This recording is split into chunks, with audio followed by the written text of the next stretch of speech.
Buat pemirsa dimanapun Anda berada, jangan persulit hidup Anda. Jangan persulit hidup Anda. Jangan persulit hidup kita. Hidup itu gampang, semua sudah cemepak. Kata orang Jawa, semua sudah cemepak. Bangsa Indonesianya, semua sudah tersedia. Apapun itu, butuh makan ada, butuh minum ada, butuh tempat istirahat ada, butuh suami ada, butuh istri ada, butuh anak ada, tinggal minta ya, dan usaha. Belum dapat bib, proses ya. Nabi Zakaria aja nggak capek-capek berproses untuk dapat anak.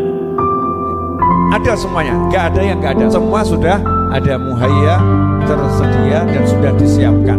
Tinggal kita disuruh satu, ibadah. Oh sudah, urip ki golek sangu mati. Hidup ini hanya cari bekal untuk mati. Cetok. Tiap detik ini kalau misalnya ditunjukkan, yang berangkat mati itu kan diturah-turah tuh.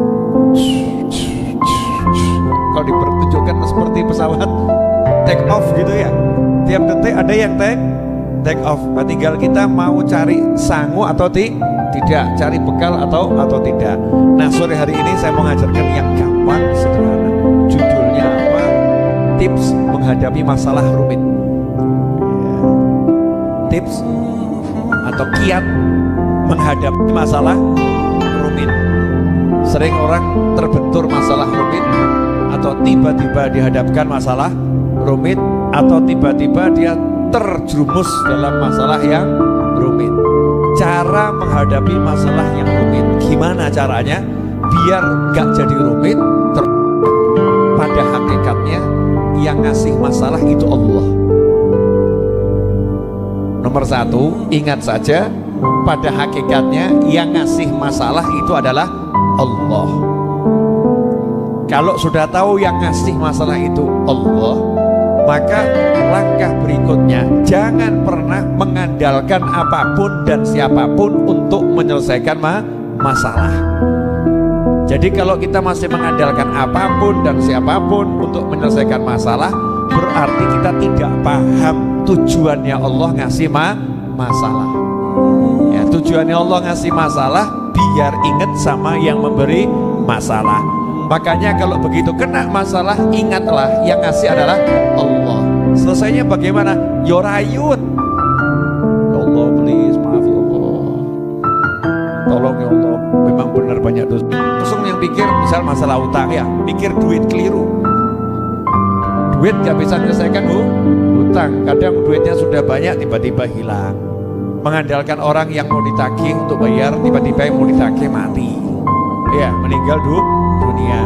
Atau melarikan diri, gak selesai-selesai. Mau bayar hutang, yang bisa menyelesaikan hutang adalah Allah Subhanahu wa ta'ala. Terus yang diandalkan siapa? Ya Allah pokoknya. Ya Allah, saya punya hutang, saya mau bayar. Ya, saya ngomong Rabu yang lalu ya, saya punya utang 400 juta lebih, betul ya? Nah, Rabu ini hanya kurang 200 juta.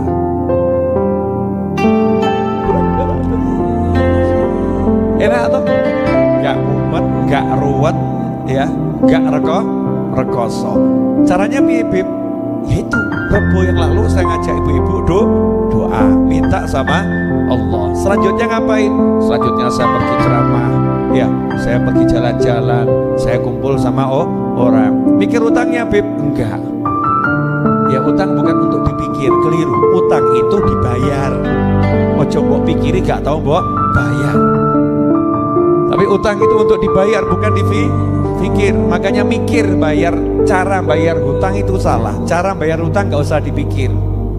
Ya, caranya bayar gak usah dipikir. Pokoknya ada duit, bayar. Ada duit, bayar. Gak ada, minta sama Allah Subhanahu wa ta'ala. Terus usahanya dijalankan. Termasuk usaha, kumpul sama anak, ya usaha. Jangan gara-gara punya utang mau kumpul sama anak. Kumpul dengan pasangan hidup, ngobrol, bersendaguro, itu juga cara melunaskan hutang. Jangan gara-gara punya hutang gak mau kumpul sama pasangan hidup. Pusing saya capek, saya lelah, saya stres. nyingkir kamu. Ya, orangnya hadir juga ini, hadir. Entah di sini, entah di rumah yang nonton ini hadir. Ada masalah, justru dia yang di sekitarnya disingkirkan. Hiburannya justru dijauhi, keliru. Nah itu karena nggak tahu kalau yang ngasih masalah adalah Allah Subhanahu wa Ta'ala. Nah kalau tahu yang ngasih masalah Allah, lebih enak lagi. Kenapa? Karena paham betul Allah tuh kalau ngasih masalah itu sudah ada solusi di dalamnya, nggak mungkin nggak ada. Karena Allah nggak pernah mau mempersusah hamba-hambanya, nggak ada. Cuman Allah suka ngasih ini. Karena Allah nggak pernah mau mempersusah hamba-hambanya, nggak ada. Cuman Allah suka ngasih ini apa? Iya, surprise. Terus ya kejutan tuh surprise ya, surprise, kejutan. Terus sama Allah suka inilah gimana ya? Kalau bahasa saya ngerjain, dikerjain sama Allah. Nah, tak tonton, tak lihat. Saya mau lihat. Karena di Al-Quran Allah udah bilang, fa inna ma'al usri yusron, inna ma'al usri yusron. Bersama kesulitan ada kemudahan.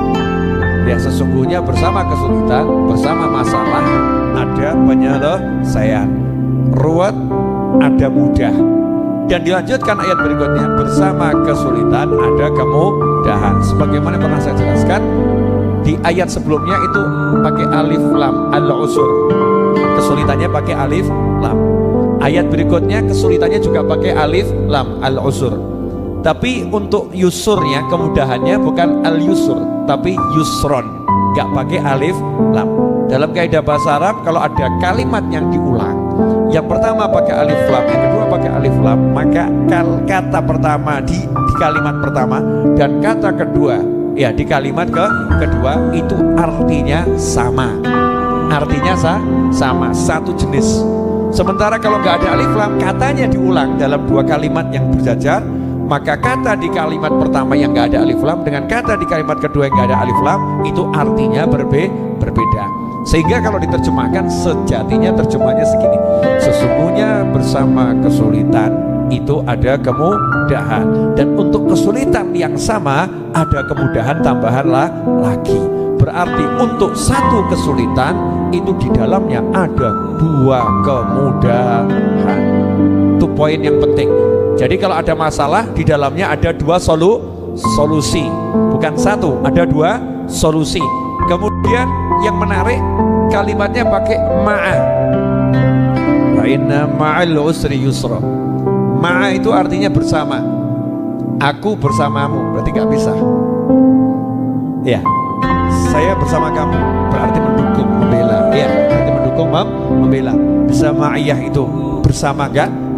Bisa ma'iyah artinya bersama membela. Saya sama kamu. Ya, saya bersama kamu. Aku ikut kamu gitu loh ya. Satu kelompok. Nah, dalam ayat ini berarti dalam satu kesulitan, di dalamnya kesulitan itu ada dua kemudahan. Kesulitan bersama dua kemudahan. Berarti kemudahannya nggak pernah pisah. Nah kalau kita dapat kesulitan di mana Allah udah jamin di dalamnya ada dua kemudahan, kok masih bingung? Berarti kan anehnya luar biasa. Ya sangat-sangat aneh. Kenapa? Galau, risau, heboh, masalah. Itu ada orang ditilang Pak Polisi. Ditilang kan masalah ya. Karena emang buat masalah akhirnya ditilang. Tapi dapat jodoh gara-gara ditilang Pak Polisi. Siapa jodohnya? Yang nilang. Akhirnya jadi istrinya ya yang nilang. Itu saya teman polisi gitu. Gimana Pak ceritanya? Ya dulu saya tilang akhirnya jadi istri. Masya Allah. Tilang jalan tapi akhirnya jadi istri. Ya itu kan ada masalah, akhirnya jadi solusi untuk masalah yang lebih besar. Masalahnya belum dapat jodoh. Ditilang masalah kecil, belum dapat jodoh kan kadang jadi masalah yang besar. Gara-gara ditilang dapat jodoh. Jadi masalah atau gak masalah? Tilangan terus gak apa-apa gitu ya. Nah itu jodoh kok ya, dapat jodoh. Ya seperti itu. Nah makanya dari sini pelajaran, pokoknya masalah apapun jangan galau, jangan bingung, jangan risau, jangan gelisah. Tenangkan hatimu, tenangkan pikirmu. Langsung ingat yang ngasih masalah Allah. Nah, terus kita ngomong sama Allah, ya Allah please tolong selesaikan ya Allah, atau tunjukkan solusinya. Kan ada masalah berarti di situ ada solusinya ya Allah. Tunjukkan ke saya solusinya. ya Allah ya, saya subuhnya suka telat, makanya dikasih masalah ya Allah ya. Ya boleh besok ya Allah, saya akan subuh nggak telat lagi, saya akan pasang beker. Paham dia, jadi dia nggak pernah nyalahkan orang lain, nggak pernah nyalahkan orang lain. Dia lihat Allahnya, lihat dirinya, lihat Allahnya, lihat dirinya, lihat Allahnya, lihat dirinya. Masalahnya pasti akan selesai. Sampai di sini paham?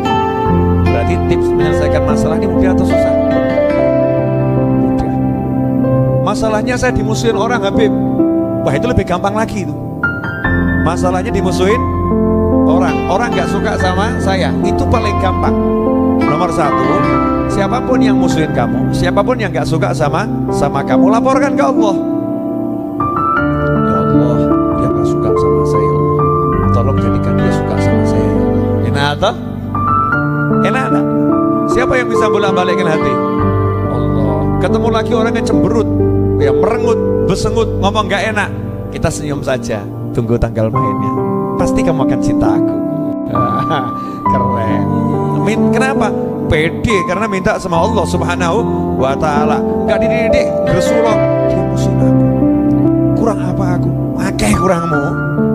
Ya kurangmu sebagai manusia banyak, baik terhadap orang yang musuhin kamu atau terutama terhadap Allah Subhanahu wa ta'ala. Laporkan sama Allah. Ya Allah, ya saya dimusuhin orang. Kalau saya teliti sih, ya Allah memang benar nih, banyak nih salah saya. Ampuni salah saya ya Allah, ampuni dosa saya. Nah, itu yang musuhin saya ya Allah, ampuni dia. Ya, jadikan dia nanti sahabat saya, jadikan dia teman saya. Enak kalau begitu. Ada orang nggak bayar utang kita, nggak enak juga tadi masalahnya ini. Ada orang utang 500 juta nggak mau bayar. Gara-gara apa? Satu, orangnya nakal. Dua, bisnisnya bangkrut. Kita mau ngomong sampai 2 miliar kata tetap nggak lunas. Salah berarti kita nggak paham. Biar selesai gimana? Laporkan ke Allah Ta'ala. Ya Allah, dia punya utang sama saya 500 juta, nggak bayar. Satu, karena memang nakal. Dua, juga karena bisnisnya hancur. Jadi saya minta sama kamu ya Allah, tolong sadarkan dia, ya, dan tolong beri dia rezeki yang banyak ya Allah. Majukan lagi bisnisnya Allah, majukan usahanya. Kenapa? Kalau kita doakan dia punya duit, nah berarti punya kesempatan untuk bayar. Jangan didoakan yang lain, usahanya bangkrut, tambah hilang duitmu. Ya, uangmu tambah hilang. Permusuhan yang kita munculkan dalam hati itu akan membuat subur permusuhan di hati orang lain. Kalau hati kita sudah enak sama orang, Allah akan merubah hati orang itu enak kepada kita. Udah pokoknya gitu, nyantai, yang enak. Kecuali orang yang udah betul-betul hatinya kaku, beku, mati. Nah, itu nanti urusannya lain lagi. Allah yang beresin, Allah yang menyelesaikan. Paham sampai di sini? Apa? Masalah itu mudah, tinggal laporkan sama Allah Subhanahu wa ta'ala. Karena Allah udah janji, bersama kesulitan di situ ada 2 kemudahan. Nah, kalau sulitnya 1, 2 mudah, makanya orang-orang soleh kalau datang kesulitan bahagia. Kenapa? Rezeki teko. Coba cek kalimatnya orang Jawa ya hebatnya orang Jawa dan orang luar Jawa. Nanti kalau saya ngomong begini, yang luar Jawa tersinggung. Orang Kalimantan juga hebat tuh ya. Maksud saya orang Indonesia, hebatnya orang-orang tua kita, leluhur kita. Cek gelas tumpah, ya gelas berisi teh atau kopi, tumpah airnya, kita ya pecah misalnya, pecah airnya tumpah, ngomongnya apa? Nah, orang tua kok, rezekinya berlimpah. Ya, air tumpah, gelas kopi tumpah, rumah kebanjiran, ngomongnya apa? Rezeki berlimpah. Air kutah, rezeki berlimpah. Ini masalah enggak ini? Sebetulnya masalah karpet kotor, betul kan ya? Karpet kotor. Kemudian kalau di kasur, ya kasurnya kotor, semua kotor. Tapi nggak pernah ngomong, wah karpetnya rusak, nggak pernah. Ngomongnya apa? Rezeki berlimpah. Karena paham, ini dibalik masalah ada 2 kebahagiaan bonus. Lah kalau kita kan enggak, waduh, ruwet, remuk, mikirnya jelek, ya mikirnya jelek. Pokoknya ingat, masalah yang ngasih adalah Allah Subhanahu wa ta'ala. Nah, yang nomor 2, Kalau udah tahu Allah yang ngasih, tips yang nomor 2, tidak ada yang bisa menyelesaikan masalah selain Allah. Jadi yang ngasih Allah, dan tidak ada yang bisa menyelesaikan kecuali Allah. Pinter saya, pinter ibu-ibu, pinter pemirsa, tidak ada yang bisa menyelesaikan masalah. Gak bisa. Indonesia Raya dikumpulkan untuk menyelesaikan masalah kita, tidak akan bisa selesai kecuali dengan izin Allah Subhanahu wa ta'ala. Walaupun kita mengakui banyak orang pintar di negara kita, betul. Banyak orang hebat di negara kita, betul. Tapi nggak bisa manusia nyelesain masalah, yang bisa hanyalah Allah Subhanahu wa ta'ala. Contoh di Al-Quran, ya contoh Nabi Ibrahim alaihissalam, api dinyalakan, ya, kayu bakar terbakar, panasnya nembus 1,5 kilo, burung terbang 1,5 kilo di atasnya terbakar. Kira-kira kalau dilempar ke situ selamat atau mati? Mati. Benar kan? Ada enggak solusinya? Solusinya secara kasat mata ada enggak? Tidak ada. Belum ada pemadam kebakaran dulu. Kalau tuh ada pemadam kebakaran, nggak bisa madamkan api yang sebesar itu dalam waktu singkat. Begitu apinya padam, kalau di tafsir ada mengatakan seminggu, ada mengatakan sebulan baru padam. Saking besarnya api, seperti kebakaran hutan dulu ya, seperti itu. Solusinya apa? Yang ngasih masalah adalah Allah. Yang bisa menyelesaikan siapa? Allah. Gimana cara Allah menyelesaikan masalah? Sederhana. Ya narukuni bardan wa salaman ala Ibrahim. Apinya diperintah, api, tolong kamu tetap bakar yang lain, bakar yang lain, kayunya obongan ya, kayunya obongan, yang lain bakarlah. Tapi khusus Ibrahim alaihissalam, kamu jadi dingin buat dia dan menyelamatkan. Jadi buat dia dingin dan menyelamatkan. Selamat Nabi Ibrahim alaihissalam. Bahkan kayunya itu tetap kobong jadi abu, Nabi Ibrahimnya selamat. Siapa yang menyelesaikan? Allah Subhanahu wa ta'ala. Nabi Musa dikejar lautan di depan, ya belakang Fir'aun mengejar. Siapa yang menyelesaikan masalah? Allah Subhanahu wa ta'ala. Dikasih apa? Kayu nggak bisa belah laut. Yang belah laut adalah Allah Subhanahu wa ta'ala. Selesainya mudah atau susah? Mudah. Duk, selesai. Ya, duk, selesai. Diobong, dilempar, nggak pakai pemadam, nggak pakai macam-macam, apinya tetap ngobong yang lain, bakar yang lain, dingin untuk Nabi Ibrahim alaihissalam. Selesai atau nggak selesai? Selesai. Nah, asal kita udah pegangan sama Allah, nyantai. Nah, sekarang tidak pegangan sama Allah, pegangannya sama tabungan, pegangannya sama kenalan, pegangannya sama kerjaan, pegangannya sama ahli-ahli dalam kepalanya. Wah, Masya Allah, persiapan jurus ini, jurus itu, dan lain sebagainya. Nah, ini tinggalkan semua itu, utamakan dulu, tahu yang ngasih adalah Allah, dan hanya Allah yang bisa menyelesaikan. Nah, kalau udah tahu Allah bisa menyelesaikan, Allah ngajari tidak cara menyelesaikan? Nomor 3, ternyata Allah sudah ngajari bagaimana cara menyelesaikan masalah. Makanya gak usah tanya yang lain, Allah sudah ngajari cara menyelesaikan masalah. Keren ya Bu ya. Allah kan berarti baik banget ya. Allah yang ngasih, dan Allah ngasih tahu yang bisa menyelesaikan cuman saya. Terus kalian saya ajarin cara menyelesaikannya. Kan bagus ya. Kalau ada guru begitu baik enggak? Nah, ini soalnya ya, ini jawabannya. Wes, enak atau gak enak itu? Enak kan? Berarti kan mudahnya luar biasa. Kamu cuman sabar saja menyelesaikan ore. Jadi sebetulnya kita tuh ngadepin masalah cuman sabar nunggu rampungnya jawab itu tok loh.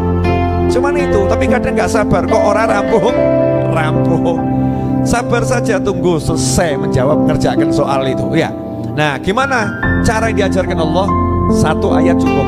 Wa may yattaqillaha yaj'al lahu makhrajan wa yarzuqhu min haitsu la yahtasib. Yang bilang Allah, barang siapa bertakwa kepada Allah Ta'ala, yaj'al lahu makhraja, Allah menjadikan untuknya solusi, jalan keluar dari apapun masalahnya. Jadi punya masalah, takwa, Allah jadikan untuk dia. Yaj'al lahu artinya Allah yang mengusahakan, Allah yang buat, Allah yang memberikan. Terus menengok, selesai. Kamu diam, takwa, Allah yang menyelesaikan. Allah yang kirimkan solusinya. Allah kirimkan solusinya. Yaj'al lahu makhraja. Plus wa yarzuqhu min haitsu la yahtasib. Dan Allah beri dia rezeki dari arah yang tidak terduga, alias rezekinya surprise, kejutan. Berarti simple, caranya sederhana. Solusi untuk masalah apapun takwa. Selesai. Nah, takwa itu apa? Istri taat suami, takwa. Punya masalah macam-macam, kurang ajar sama suaminya, tambah beruat. Gak paham dia berarti, ya kan? Punya masalah macam-macam, suami gak sayang sama istrinya, gak sayang sama anaknya, tambah bentak-bentak istrinya, bentak-bentak anaknya. Utangku akeh, istri dibentak, anak dibentak, tambah ruwet. Karena itu melanggar prinsip takwa. Ya, punya masalah, selesainya gimana? Kalau engkau seorang istri, hormati suamimu. Engkau seorang suami, sayangi istri dan anakmu. Engkau seorang anak, baktilah pada orang tuamu. Itu dulu harus benar di situ. Kemudian kau seorang hamba, ya taat pada Tuhanmu. Sholat yang benar, ya dandani sholatnya. Dosa jelas banyak, kok gaya nggak mau istighfar, seakan-akan nggak punya dosa. Dosa kita banyak, ya istighfar sing akeh, nggak usah diajari, nggak usah disuruh. Oh, namanya banyak dosa, kayak banyak istighfar. Pakai nanya, Beb, enaknya berapa kali? Ya dosamu piro? Ya, semakin banyak semakin bagus. Udah sadar dosanya banyak, istighfar yang banyak. Kau masih merasa kok apa tidak kebanyakan, Beb? Ya, dosamu seberapa? Seberapa besar dosamu, sebesar itu pula kamu butuh istighfar. Kan seperti itu. Minta ampun sama Allah Subhanahu wa ta'ala. Punya salah sama manusia, ya minta ampun sama manusia. Terus mendoakan orang-orang yang kita punya salah. Tidak usah nunggu lama-lama dan tidak usah ditunggu. Tidak usah nunggu lama-lama dan tidak usah ditunggu. Lanjutkan kehidupanmu, masalah itu akan selesai dengan sendirinya. Saya masih ingat ucapan saya kemarin. Ada yang nanya sama saya, Habib, kenapa kok masalah saya nggak selesai-selesai? Kapan selesainya masalah saya? Jawaban saya, ketika engkau sudah tidak bertanya lagi, kapan selesainya masalah saya? Paham ya? Kalau kamu masih nanya kapan kapan rampungnya, ya berarti kamu nggak percaya sama Allah Ta'ala. Udah, nggak usah kamu pikir, nggak usah kamu urus, ya kamu jalani yang harus kamu jalankan. Hidup kan ada perjalanan, yang kerja ya kerja, ya sholat ya sholat, guyon ya guyon, ngobrol ya ngobrol. Udah begitu aja, nanti selesai dengan sendirinya.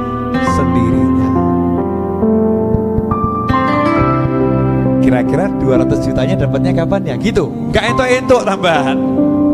Jadi nggak usah dipikir.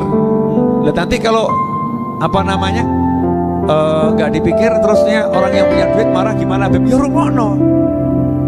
Kalau kamu dimarah, ya kamu dengarkan. Ya saya ajari yang ngutangi saya, tolong doakan saya dapat duit, tolong doakan saya dapat rezeki, bantu doakan saya minta sama Allah Subhanahu wa ta'ala. Dan saya doakan kamu dapat rezeki dari arah yang lain, sehingga tanpa dapat dari saya dulu, kebutuhanmu bisa terpenuhi, bisa tercukupi. Gitu kan enak ya, hidupnya jadi enak. Selebihnya waktu yang ngajar. Coba ngajar mikir utang 200 juta. Habib ngajar, Bu, maaf Bu ya, saya lagi banyak masalah. Ibu kan paham, saya ini banyak utang, lagi pusing ini saya. Begitu kacau enggak kira-kira? Kacau. Bu Sehat datang ke saya, Habib, saya ada tamu dari Jepara, bawa pulang tamu, saya lagi pusing. Kacau atau gak kacau? Kacau. Ini contoh ya, siapapun saya, misalnya saya seorang kepala rumah tangga, saya seorang teman Anda, kalau begitu kan jadinya teman saya senang atau benci? Benci. Wong kok kayak ngono itu ya. Lah mbok santai saja. Dan ditambah guyon bengakno kan selesai kan enak. Udah paham? Jadi 3, 1, tahu yang ngasih masalah adalah Allah. 2, paham yang bisa menyelesaikan hanya Allah. 3, ya nurut sama yang ngasih solusi. Tadi ya Dik ya, itu tidak mampu nahan itu ya. Apa kayunya tidak mampu. Tolong yang apa Mbak Lis, Mbak Ani ya, Lis Wahid sama Mbak Ani, boleh main di atas tapi jangan nempel kayunya belum bisa kasih kekuatan soalnya ya, itu baru hiasan ya, kayunya hiasan bukan pagar.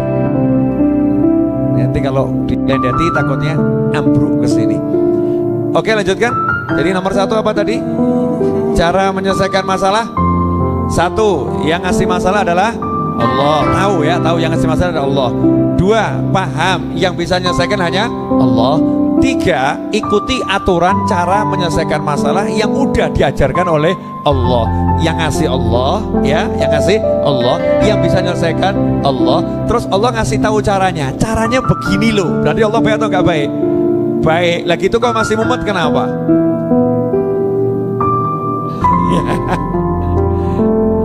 Habib, tapi ini begini nggak ada duit, ya tenana. Nggak ada duitnya tunggu. Nunggu kok nggak mau. Terus mau gimana lagi? Oh, hidup bukan punya kita, milik Allah. Usaha, udah usah ngajarin orang usaha. Saya yakin tuh orang yang nggak punya duit juga udah usaha. Betul kan ya? Doa, saya yakin juga sudah berdoa. Minta doa sama orang lain, saya yakin sudah minta doa sama orang lain. Tapi kemurungsung, nggak mau nunggu. Nah, nggak mau nunggu tuh berarti nggak percaya sama yang nyuruh. Saya itu servis mobil. Saya servis mobil. Yang nggak iso saatnya langsung masuk jadi. Betul. Saya masukkan mobil, walaupun mobil saya sehat, nggak punya penyakit, ya butuh waktu 1 jam, 2 jam, satu persatu dibetulkan, dibereskan dan lain sebagainya. Itu saja saya mau nunggu. Tapi kalau saya nunggu di servisan kan bodoh saya. Kenapa nunggu di servisan bodoh? Ya, buat 1 jam ya tetap 1 jam, 2 jam tetap 2 jam. Lebih baik saya akan nunggu misalnya nge-mall, ya kan ya, seneng-seneng di mall, atau ikut pengajian. Rampung pengajian, dan rampung Pak, sudah kan penak. Lah ini orang punya utang, punya masalah, nunggu selesainya mikir masalah, ya bodoh. Jadi kalau nunggu masalah selesai itu jangan mikir masalah, seneng no hatimu, kumpul anak, bojo, konco, golek ilmu, golek duit, selesai. Saya nggak punya duit Habib, saya nggak punya duit Habib. Kamu ngomong nggak punya duit, itu ngabiskan waktu untuk cari duit. Jadi nggak usah ngomong nggak punya duit, tapi kamu usahalah untuk dapat duit. Usaha, nanti Allah akan ngasih, terserah bagaimana caranya. Jadi waktunya dibuat menghibur diri, nyeneng no hati. Termasuk ibu sekarang mikir udah nih mandek kapan, nggak usah dipikir Bu. Hujan mau mandek biar mandek, mau hujan biar hujan. Yang penting sekarang cari ilmu. Nah, nanti kalau selesai belum hujan, bagaimana? 2 solusinya, 1 ngiyup, ya. 2 hujanan, ya. 3 nggak usah hujan-hujanan, cari kendaraan biar tidak kehujanan. Semuanya enak, nggak ada yang nggak enak. Nanti sampai rumah terlambat, ya ora apa-apa, emang didenda. Nanti suami marah, rungono, maaf, ya kan, mohon maaf, ya. Terus dengarkan. Kalau nggak paham ya doakan. Mudah-mudahan suamiku paham. Nggak paham berarti memang waktunya kita suruh belajar mendengar. Begitu Ibu. Udah cukup. Insya Allah perkaman manfaat.